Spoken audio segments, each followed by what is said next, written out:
নারীরা চুল আঁচড়ানোর পরে ঝরে যাওয়া চুল কি করবেন? অনেক নারীরা এটা জানে না, যার কারণে কঠিন বিপদে পড়ে যায়। মনে রাখবেন, এই চুল কিন্তু খুবই গুরুত্বপূর্ণ। এই চুলটাকে যেখানে সেখানে ফেলে দেওয়া যাবে না। নবীজি সাল্লাল্লাহু আলাইহি সাল্লামের এই চুল মোবারক নিয়ে কিন্তু একজন ইহুদি মহিলা তাবিজ করেছিল, ব্ল্যাক ম্যাজিক করেছিল, জাদুটোনা করেছিল, কুফরি কালাম করেছিল। নবীজি সাল্লাল্লাহু আলাইহি সাল্লাম এত সুন্দর করে কথা বলেন, কিন্তু হঠাৎ করে নবী সাল্লাল্লাহু আলাইহি সাল্লাম অসুস্থ হয়ে পড়েছেন। এক ইহুদি মহিলা তার চুল মোবারক নিয়ে 11টা গিরা দিয়ে তারপর এক কূপের মধ্যে ফেলে দিয়েছিল। নবীজি সাল্লাল্লাহু আলাইহি সাল্লামের কাছে জিবরাইল সাল্লাম এসে বলেন, ইয়া রাসূলুল্লাহ, ইয়া হাবিবাল্লাহ, অমুক মহিলা আপনাকে জাদু করেছে। নবীজি সাল্লাল্লাহু আলাইহি ওয়াসাল্লামের উপরে দুইটা সূরা নাজিল হলো, সূরা ফালাক এবং সূরা নাস। এই সূরা দুটো দিয়ে নবীজি সাল্লাল্লাহু আলাইহি ওয়াসাল্লাম এক একটা আয়াত করে ফু দিয়েছেন, এক একটা গিরা খুলে গিয়েছে। নবীজি সাল্লাল্লাহু আলাইহি ওয়াসাল্লাম সম্পূর্ণরূপে সুস্থ হয়েছেন। সুতরাং এই চুল যেখানে সেখানে ফেলবেন না, কেননা এই চুল মানুষের একটা দেহের অংশ, এটাকে যেখানে সেখানে ফেলবেন না। আর নারীদের চুল কিন্তু নারীদের সতর, এই নারীদের চুল যাতে করে কেউ না দেখে এই বিষয়ে খেয়াল রাখতে হবে। যদি কোনো নারী তার চুলকে দেখিয়ে বেড়ায়, একটা চুল যদি কোনো পরপুরুষ দেখে, ওই একটা চুল একটা বিশাল বড় সাপ হয়ে তাকে আক্রমণ করবে। অন্য রায়াত আছে একটা চুল 70টা সাপ হবে। আর জাহান্নামের সাপ হচ্ছে খুব ভয়ঙ্কর সাপ। এই জাহান্নামী সাপের মাথা হবে উটের মাথার মতো, আর মোটা হবে কলা গাছের মতো।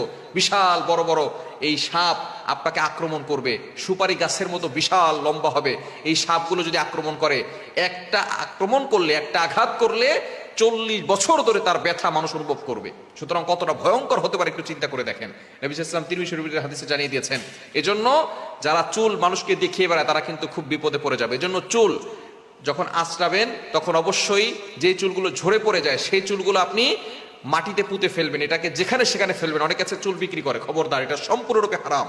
চুল বিক্রি করা যাবে না, যেহেতু সেটা পড়ে গেছে, এটা আপনার দেহের একটা অংশ, এটাকে গোপন রাখতে হবে।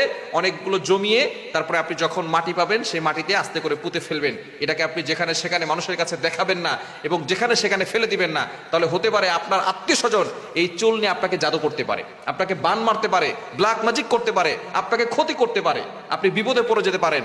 এই চুল যেখানে সেখানে ফেলবেন না, কেননা দূরের লোকরা কিন্তু ক্ষতি করতে পারে না। দূরের লোকরা আপনাকে কষ্ট দেওয়ার সাহসও পাবে না, কষ্ট দেয় কিন্তু কাছের লোকরা। কাছের লোকরা যারা আপনার আশেপাশে আছে, আপনার কাছে বারবার আসে, আপনার সামনে সুন্দর করে কথা বলে, আপনার সামনে হাসে, আপনার প্রশংসা করে, এরাই পিছনে গিয়ে আপনার গীবত করে। সুতরাং দূরের লোকরা আপনাকে কষ্ট দেওয়ার সাহসও পাবে না, আঘাত করার সাহসও পাবে না।